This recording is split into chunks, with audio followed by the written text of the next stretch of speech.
Hello, I'm Angela. And I'm Marie, the second half of this mother and daughter team. Welcome to Chakra Checkups. We're here to guide you on your quest for spiritual knowledge and enlightenment. All right, here we go again. Well, we have a special guest today. This is somebody that I've done a chakra reading on, and he's an exceptional person in many ways. When I first saw his chakra reading, I thought, wow, this is a rare person with a very, very special, highly evolved chakra system. And he's also someone that has tremendous healing potential. And when I told him this, he really thought I was crazy. And it took some talking to. But then over time, I finally talked him into giving it a try and giving healing a try. And he has been fabulous at it. He's a real natural and a real powerful and effective healer. So the other thing I asked him to do is to come on and talk to us about it so that other people out there, like the one you listening to this, and you know you're a healer, but you're afraid to come out and try it, might listen to Chris and hear the view from the other side. Yeah, because Chris is just a carpenter, and I can say that he's a very good healer. But you'll hear it from himself. I'm just a carpenter. I've been a carpenter my whole life. So we hope you really enjoy listening to a carpenter's point of view on life. Mm-hmm. And healing. And healing, yeah. So give Chris a big welcome as we add him on. I hope you enjoy listening to this interview.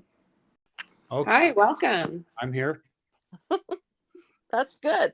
So, Chris, yes. You have now been doing some miraculous healings, but how did you get connected with my mom or hear about us in the first place? I saw a link to the website you set up on a friend's website, checked it out, looked at it, and then didn't really think about it for a few months. And I was down in Todos Santos during the month of November. And while I was down there, I just got the feeling it's like, you should have this woman do a reading for you. I don't know why I got it. So I went back on the website and set up an appointment. And she did a reading. And that's how it all started. What was your experience with energy work and chakras and like the knowledge of that kind of thing before you got the reading? I'd have a lot of energy work. I've had the energy work done. I, knew about the chakras. I know what they were. I've already been able to, the past couple of years, I had started to be able to channel my Kundalini energy. And when I do that, I pass it up through each of the chakras. I've also had worked with the chakras with some of Joe Dispenza's meditations and stuff like that. So I didn't, I hadn't studied them. I, didn't know what colors they were, each one was, or what they were supposed to mean, or, anything like that. I just knew that they existed, and I knew where they were in my body, and I could feel them. I could tune into them. Which is well beyond where most people are in terms of their ability or their knowledge of their chakras or their energy system. Right. Yeah. And I still don't know which colors they are, to tell you the truth.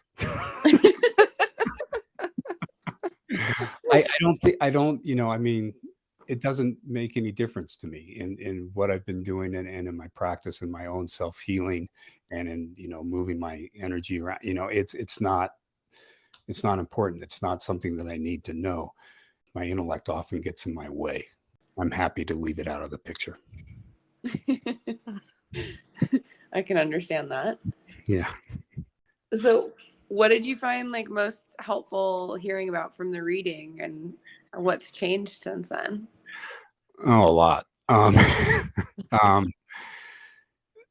Well, when she emailed me the reading back, I had a hard time accepting it and believing it. It was so glowing of me. I mean, she basically said that I was this. I mean, correct me if I'm wrong, Marie, but if I remember right, you said I'm an advanced spiritual being, and I've got all these skills. I've got beautiful energy, and all this stuff. And it was so glowing that I actually was kind of embarrassed by it, and I didn't tell anybody about it. I was hesitant to tell anybody about it, and I also went, well, this isn't me. I was kind of thinking that you were pulling my leg, but I couldn't figure out why you would be doing that.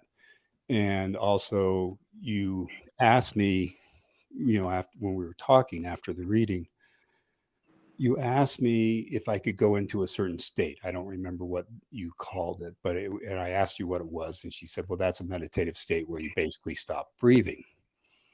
And I said, "Yes, I can do that fairly easily."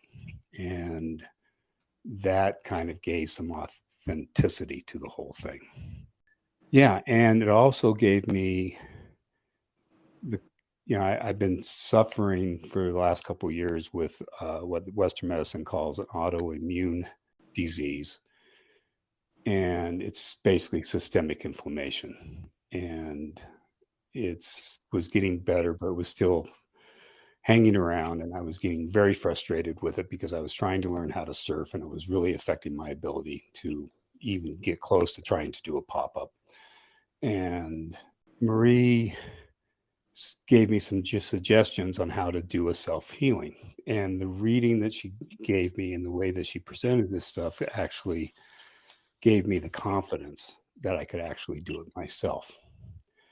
And so I went to the beach, and I sat there one morning, and I talked to my angels very sternly and said, "This is going to get done, and it's going to get done now." Just like he told me to. Right. And in the next 2 weeks, a series of events and things happened. And by the time that 2 weeks or 10 days was out, I was completely well. Wow. There you have it. and I felt great. And I felt like I was 20 years younger. So I can speak from personal experience saying that surfing is probably one of the hardest things I've ever tried to do. How's your pop-up now?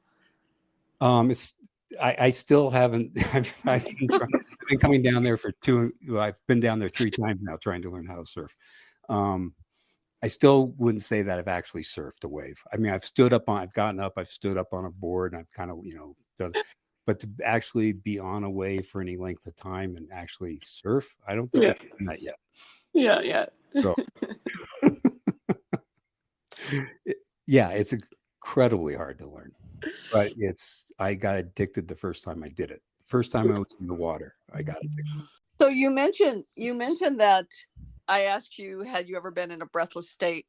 The amount in 50 years, the number of people that said, yes, they have been in that state or able to go into that state is one.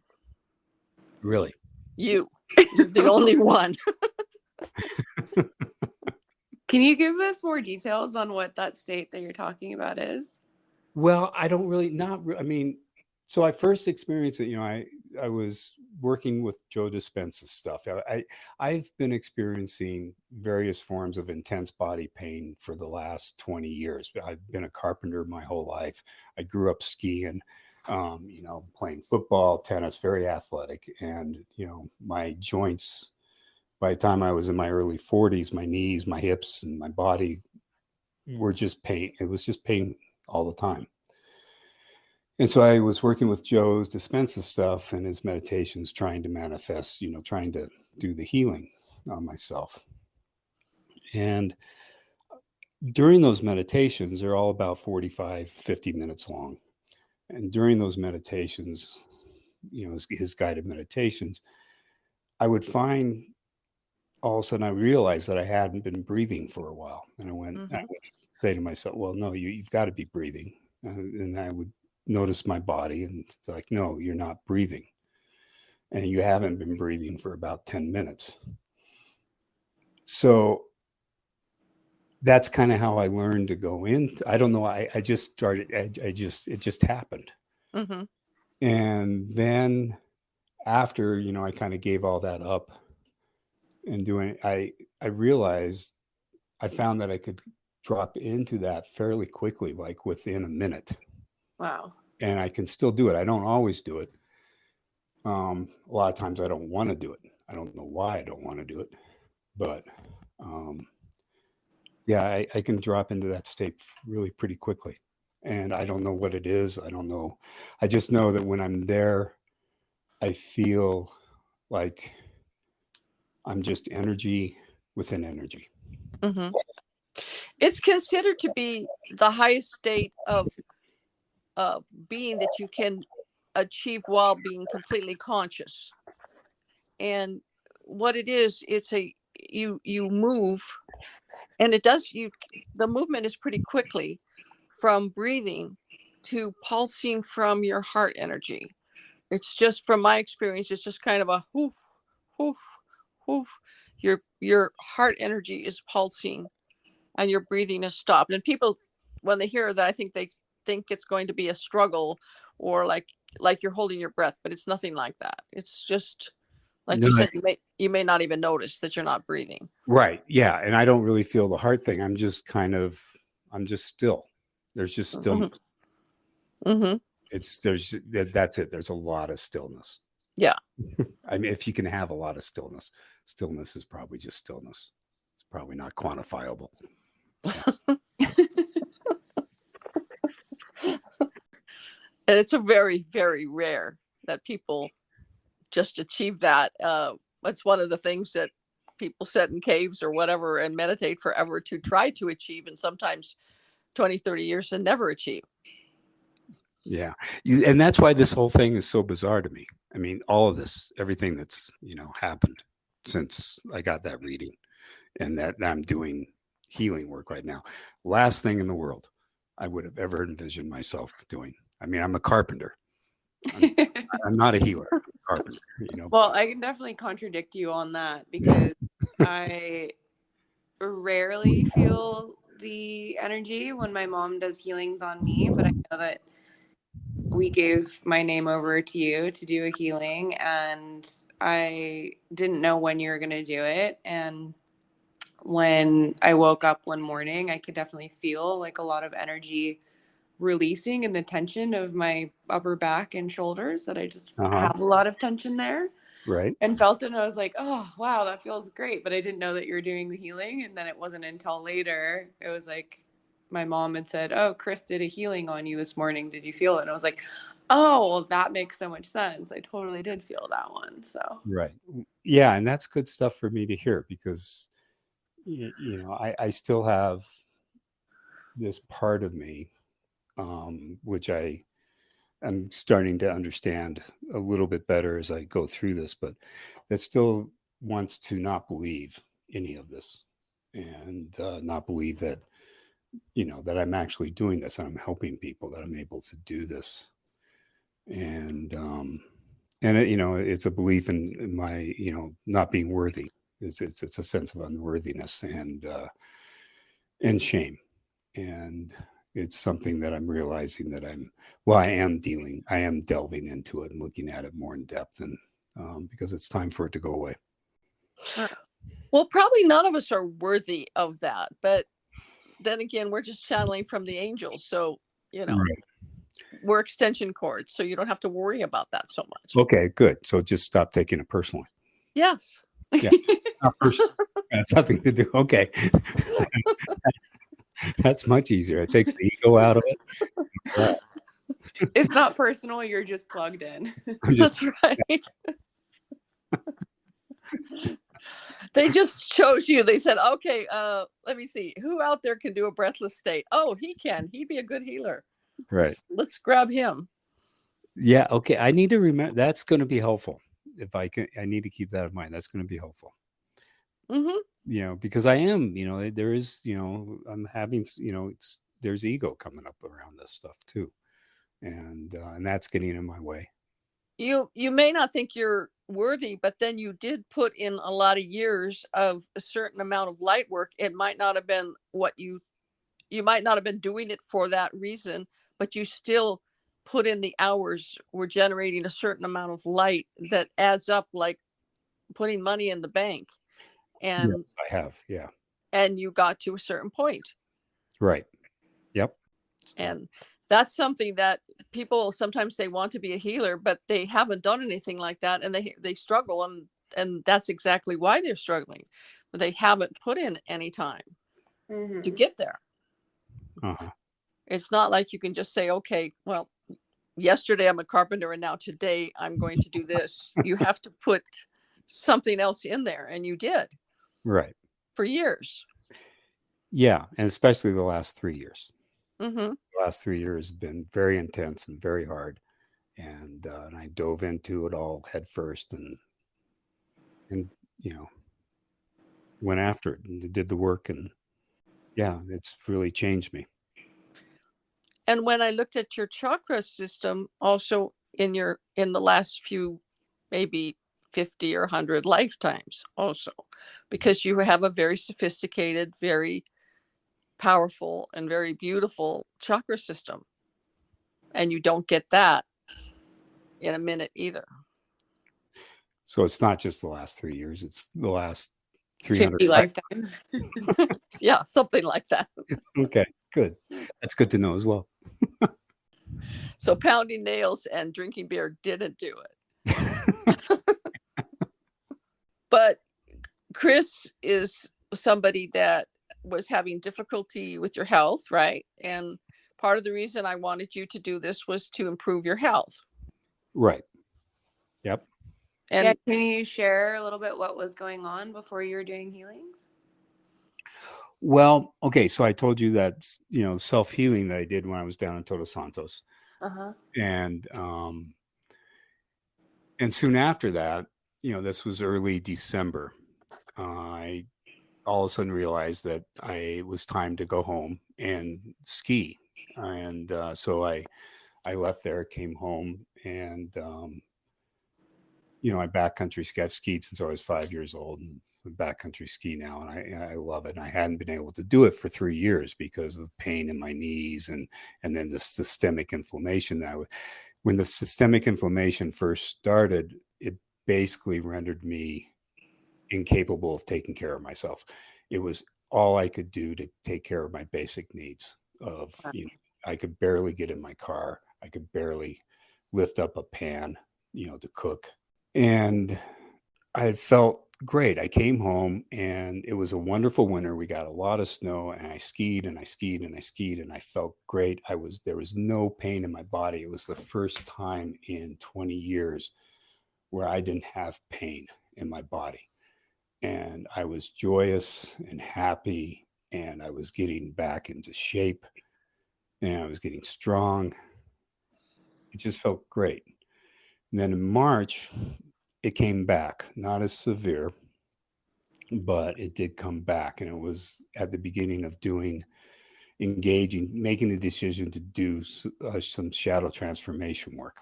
And it was just kind of interesting that the day after I committed to that work, the inflammation came back.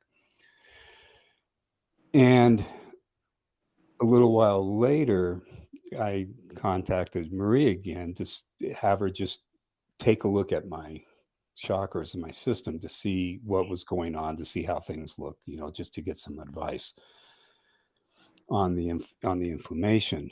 And it was still there, and she still saw some stuff. But a little while later, she called up out of the blue and said, "Hey, I've got this thing that I think will help you. You've got all this energy running through you, and it's got no place to go. And I think you should do some remote healings." And I went, "Yeah, right. Okay."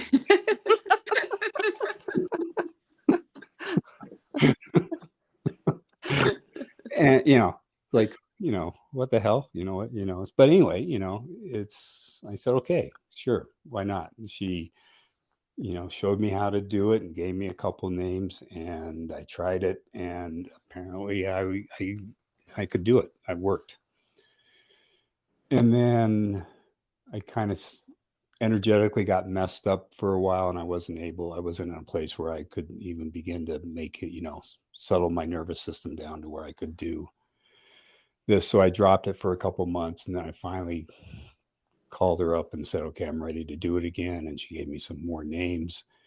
And yeah.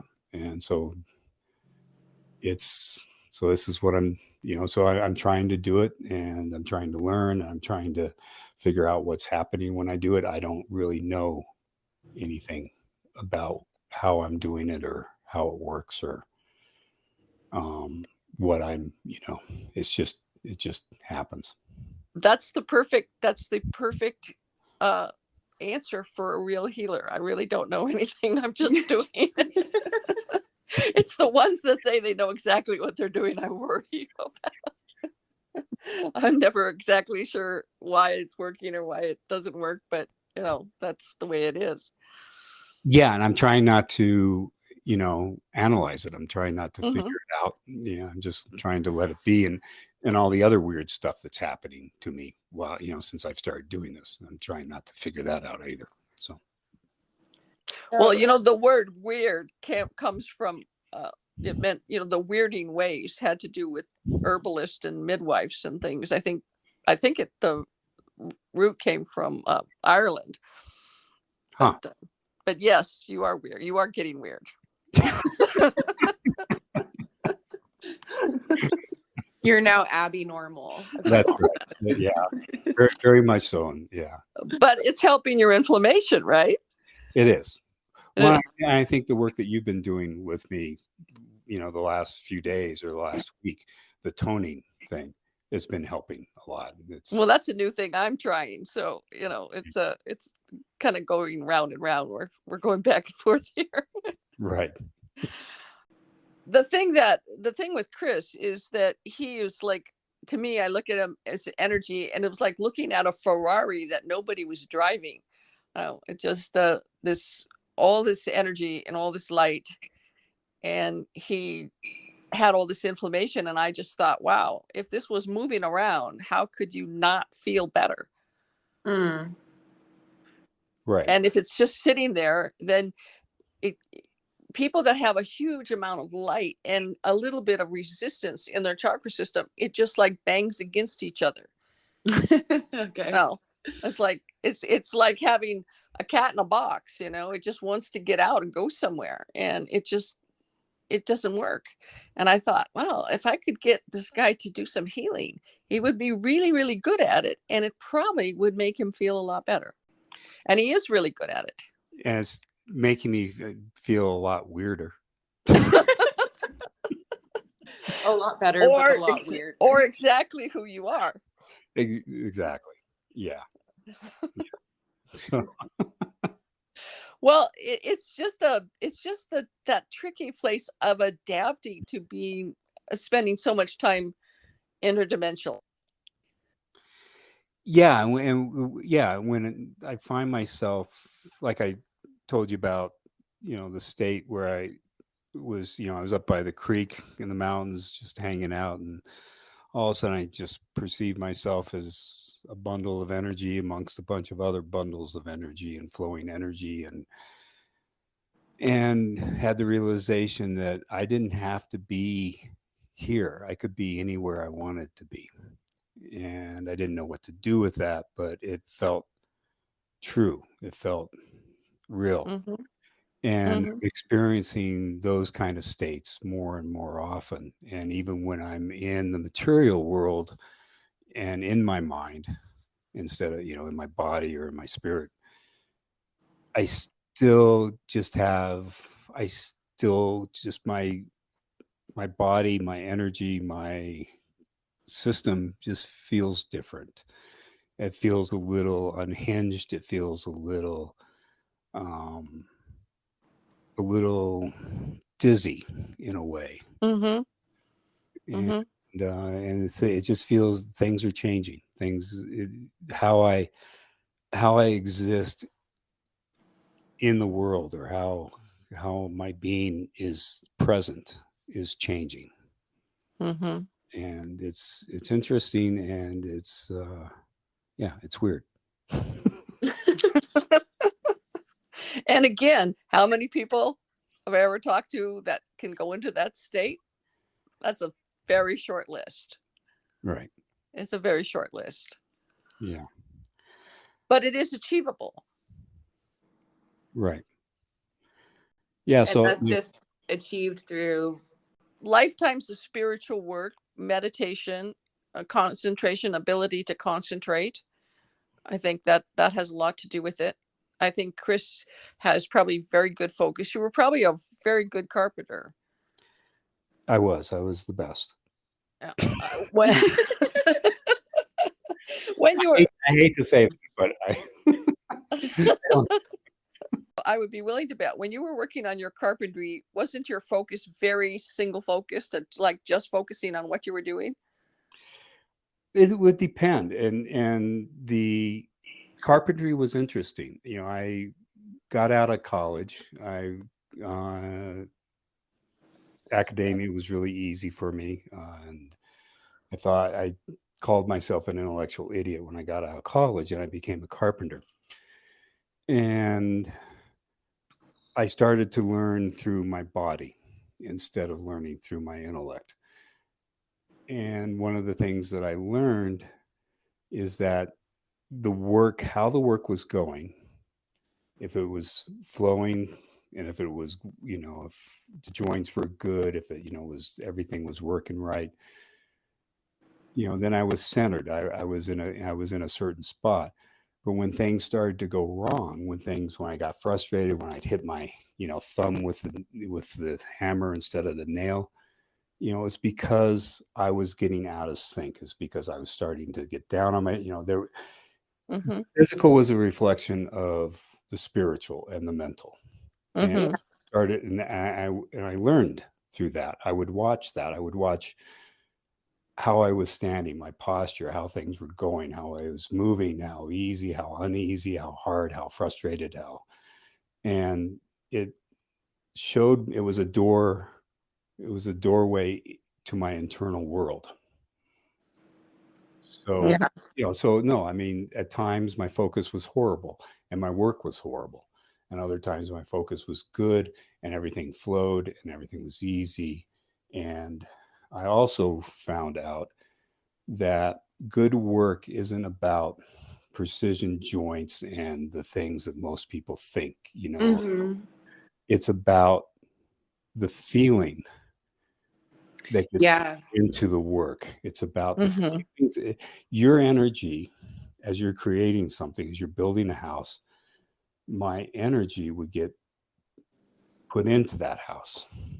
And so it was important for me to, make sure that my energy was good, because it was going to be where somebody lived or somebody already lived. Yeah, I mean, I do the exact same thing with jewelry, is make a point to always be in a good mood and a good mental state, because I do feel like I'm very aware that whatever piece of jewelry is going to be going on to someone's body, and I need to make sure that that's going to be like a good energetic piece of jewelry that people are going to be attracted to. So I've noticed the same thing in my work, of when I'm not feeling very well or upset or something, like none of my solder joints will work, the piece will just end up melting, and right. It's just better for me to step away and just come back to like a different day. Yeah. And it's funny that you said about focus, because I've always had the ability to focus really well.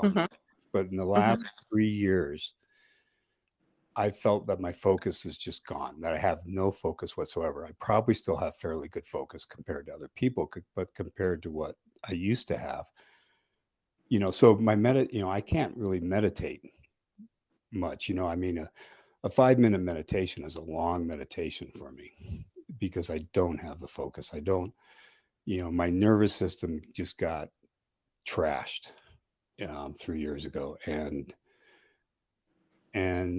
it's still, I just don't have the focus I used to. But what's interesting is that I find that the healings and the meditations, like I said, that state, the breathless state, I can drop into it really quick. And I find Mm-hmm. that I can drop into a meditation and I can do a lot really fast. Mm-hmm. Mm-hmm. And with the healings, my healings go pretty quick as well. I keep every time I think, well, maybe I should have spent long. They're 5 or 10 minutes at most. Mm-hmm. And so even though I feel like I have no focus right now, I'm still able to learn about, drop into meditations enough just for a few minutes and still learn about myself, learn about what's going on, get in touch with my emotions or whatever's going on, or still able to do all this stuff without. Well, and you're able to focus well enough to do really excellent healing. So far, everybody that you worked on has been very impressed. It's so strange to hear. And I'm glad, it makes me really, really happy that, because I've wanted, I stopped building, I stopped doing carpentry, once COVID hit. And, 3 years ago, a little over 3 years ago. In those 3 years, I've just been focused on my healing and getting, recovering and getting myself healthy. And I've just kept saying, okay, what am I going to do next? What am I going to do next? What am I going to do next? And I've never known this. And I don't know if this is next. I don't know if this is the next thing for me yet. It's brand new. You can ask me, I'll tell you. But maybe it is. Okay, what do you think? Is it? Yes. Okay. Well, I definitely think that with your ability, I mean, obviously there are lots of people that have healing ability.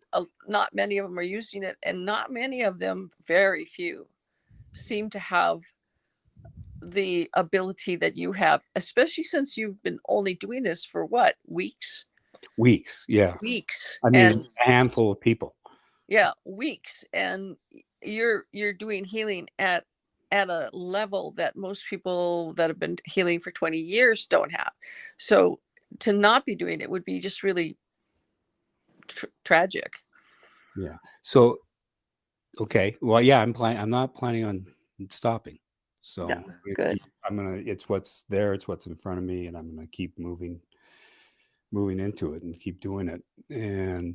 But it feels really good, to be able to help people. And, I guess I help people with their houses and their homes, remodeling their homes or building them homes and stuff like that. But I don't know how much that was a help. I mean, they would probably say it was huge, but I don't know. It feels good to know that I'm, or at least to hear that I am helping.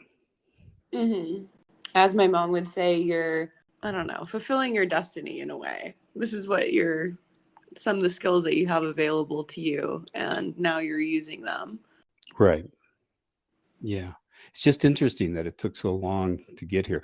If you think about it, because you say that, I've got lifetimes of doing this stuff. And obviously because of my skill level. But yet, why in this lifetime did it take me 64 years to get to this point? If why didn't I just start doing it when I was, if I already could do it, why didn't I just start doing it when I was 20? We're back to that question. Why did I go through all that other stuff? We're back to that question. Why were you so clueless, right? Right. Yeah. Well, at 20, weren't you hanging out with friends and skiing a lot? And just, this probably wasn't very close to your mind at that point, right? No, I was already, by 20, I was already questioning everything that I was being taught and everything about the way our society was formed and the way I would get in arguments with my professors about, basic questions about, objectivity and subjectivity and the scientific method and what you can know and what you can't know. And very, going into philosophical stuff very, very deeply. and also taking hallucinogenics and being exposed through those to seeing the spiritual world and seeing the spirits and seeing things differently than I had been taught. Mm-hmm. And, yeah, I was skiing. I was backpacking through southern Utah and spending lots of time in nature. I spent a lot of time in nature growing up. So I think that we think about people becoming healers when they're 20 or 30 years old, but there aren't really that many that do, or that become that effective that early. It's pretty rare. It's really rare because it takes a certain amount of tempering, and everything that you're doing in your lifetime does lead up to where you're going. I mean, I made jewelry for 27 years. So for 27 years, I was just focusing on gemstones and precision diamond setting, and I was very good at it. And it required a tremendous amount of focus, because if you messed up, you broke a $30,000 stone. right. Ooh. Yeah. I did once. Right. And I thought installing a $5,000 front door was stressful. Yeah. But even during that time, there were things like you're talking about. You're in your mind, you're focusing on things, you're running through what you feel about a lot of things, from political to religious to philosophical, and you're sort of tempering your spirit in a way and making decisions that will bring you to where you are. And it takes a lot of people to their 50s or 60s before they're really ready to say, okay, yeah, I am a healer. Right. It's just the way it is. Yeah, I'm not saying that about myself yet. Okay, we'll get you back on in a couple months and see what you're okay. You may not say that about yourself, but the fact is that you are a person that has the capacity to do remote healing effectively. Apparently, yes. Yeah. If you need more names to practice on, I'm sure people can call in and just say, whoa, Angie, don't go there. We can get you a whole list of if he gets 100,000 names, you're going to be in trouble. I'm sure Maria has plenty of names for me. Yeah, we're not ready to put him out there and have everybody that wants a healing to line up. That would be a little overwhelming at this point. But maybe one of these days, they have those. There's a guy in Brazil that was is a medium, and he just started one day. He just had, again, he did like you, just labor, and then he just became a medium healer, and now he does literally heals 1,000 people a day. 1,000 a day? Yes, he actually goes into a trance state, and a doctor from the astral comes into his body, and I've seen films of him say, 1,000 of you and one of me, who do you think will win? Wow. And he walks down the line doing these healings. It's pretty amazing stuff. One thing I've been wondering, what would I be able to do if I could actually lay hands on somebody? Like working with that one woman's back. I see my hands manipulating her spinal column and actually putting it back into place when I work with her. And it's like, what would I be able to do if I could actually, be present with the person? I don't know if it would be any different or not. I'm just kind of starting to get curious about that. And Angie, I've been thinking with you, I got this thing popped in my mind that I don't know if you get body work, but I think it might be helpful if you got some body work. Mm-hmm. Like what kind of body work are you talking about? Well, I got a woman in mind that used to live in the Todos Santos area that I met a couple of years ago down there and become really close to her. She's a young Mexican woman.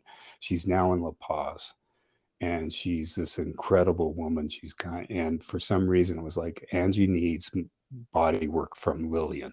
you know, she does massage work. You know, it's the work that I've done is just massage work, but she has different techniques that I haven't really experienced before. And she's just perceive her as a young medicine woman.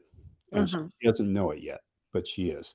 And my experience with her is that she just intuitively knew. She was a big part of this healing that I went through. So I went down to the beach that morning and I, you know, said, okay, angels, we're going to get this done. We're going to fucking do it now. I don't care what has to happen, but it's going to happen. You listening, everybody? This is how you talk to your angels. I mean it. And then I had a massage scheduled with Lillian that morning. And so, you know, and I was staying at a place just, you know, less than half a mile from the beach. So I walked home to where I was staying and Lillian came over and she said, no massage today. We're going to do a cacao ceremony and we're going to do a rape ceremony. And I said, okay, because I trust her. And I just trust that she intuitively knows what's best for me. And while she was setting up the ceremonial space to do this stuff, I asked her, so when did this pop? When did you decide this, that we weren't going to have we weren't going to do a massage today? She goes, oh, about an hour ago. And I went, that's when I was sitting on the beach talking to my angels.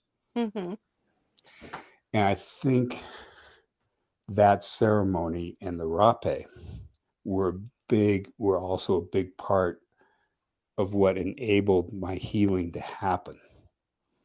Okay. And I did another rape ceremony with Lillian a couple days later.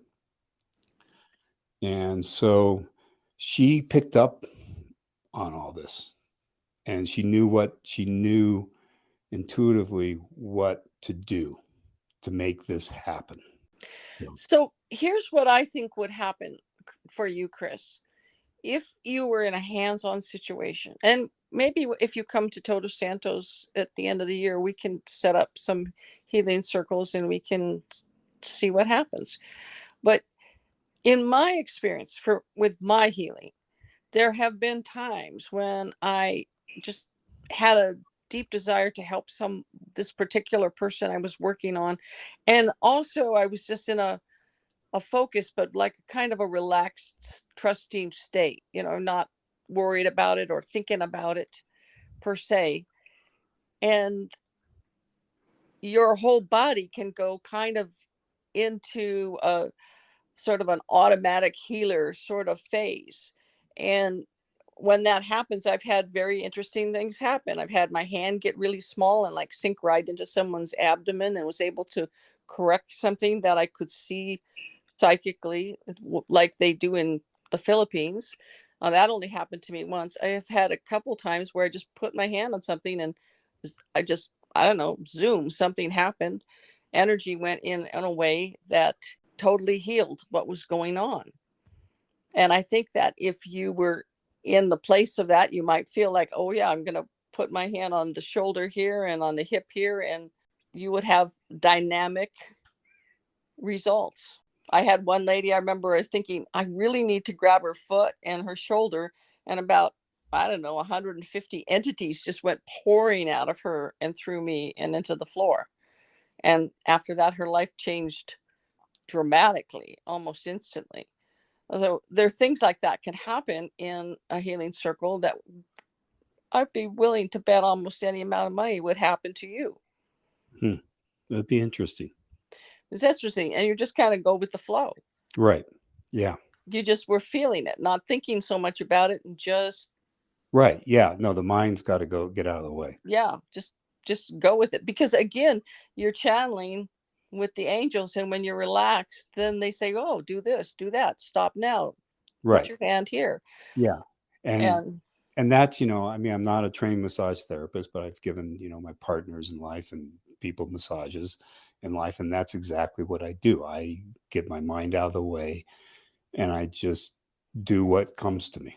And my feedback in almost all the cases, all the times, is that you should be a professional masseuse. You are great at it. And I have no training. So. Or you should be a full-time healer. You're great at that. Well, that's what, so, what you said is exactly what I, how I've always given a person a massage. Mm-hmm.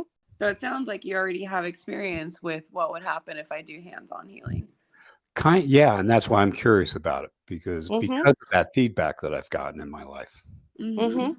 And sometimes, I've done a lot of been in a position of being like in ayahuasca ceremonies and things like that, sort of the like a guardian or something like that, and you'll get feelings to do weird things, and you just go with it. And then the result is always, the person will say afterwards, well, that was the perfect thing, or that was just what I needed, or that really helped me a lot, or whatever. You just have to trust it. That just reminded me of an ayahuasca ceremony that I did, and it didn't go anywhere the way I was thought about it. It was at a really nice home.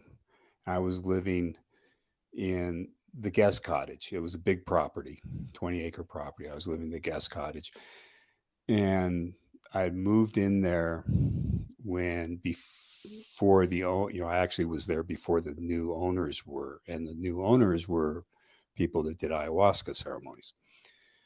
And we were in the ceremony at night, and the whole ceremony was about me healing the energy of the house, because the woman that did the remodels and made this little tiny farmhouse into this great big elegant home had really bad energy, and she had really bad intentions, and her motivation was all wrong.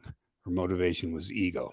Mm-hmm. And so the place didn't feel right, and the space was off, and everything about it, and as a builder, I picked up on that, because Mm-hmm. the reason I became a carpenter is because I was walking across an island to get to a bar. I was down in the Virgin Islands, the American Virgins. I don't know which island. 20-something years old. I'm walking across the island, and it said, I need to go home and help people make their homes better place to live. Mm-hmm.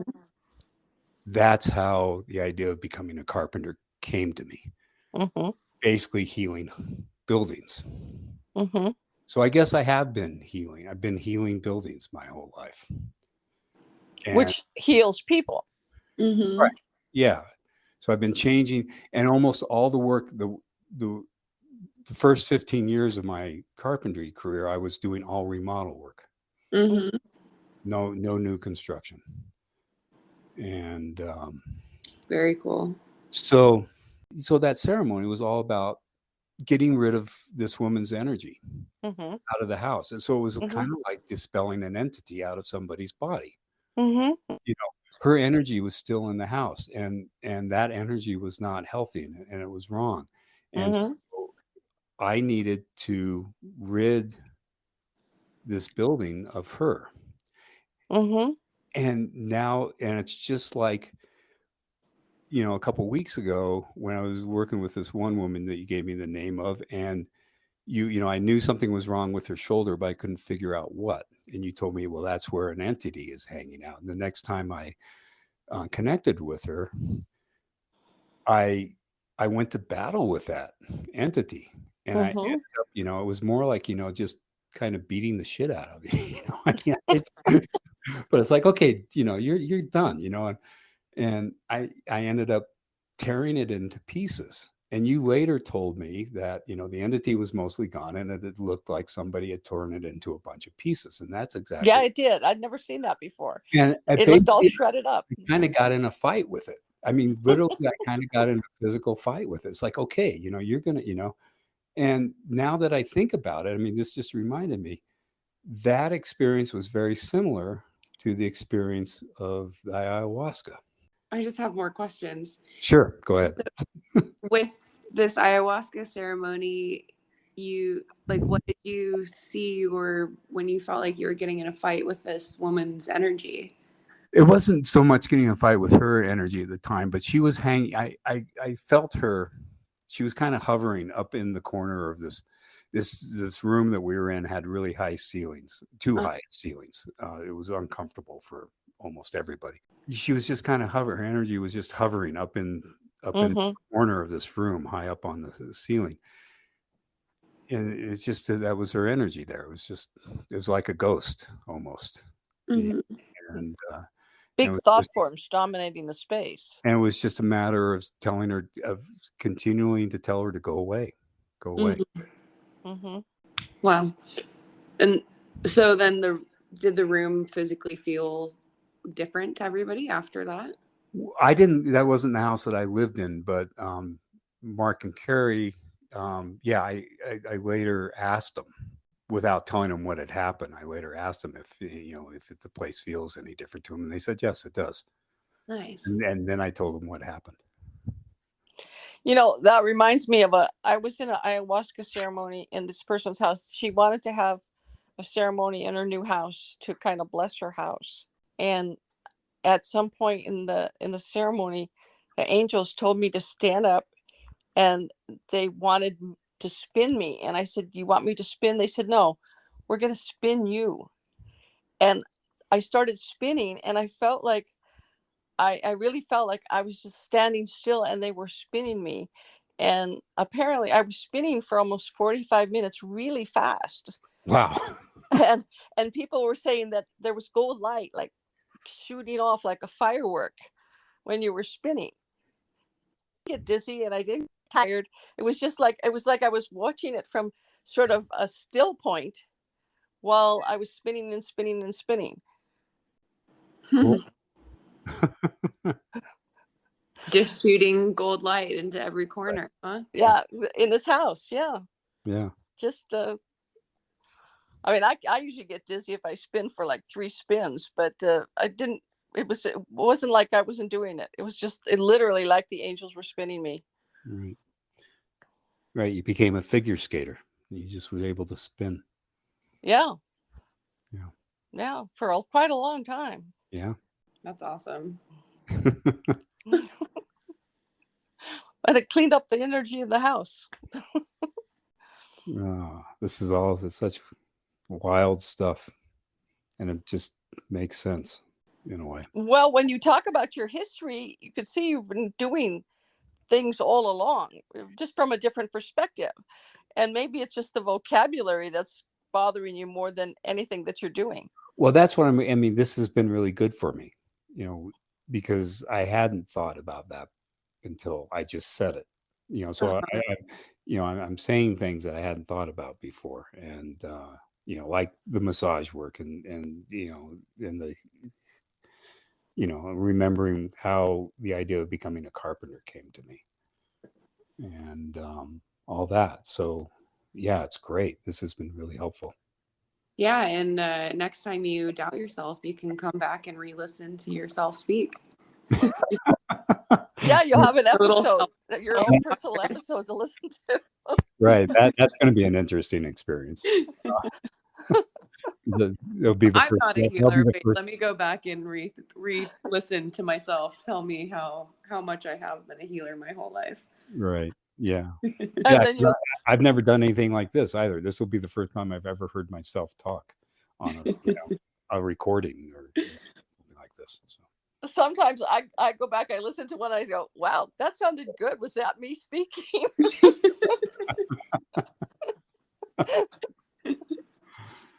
Yeah.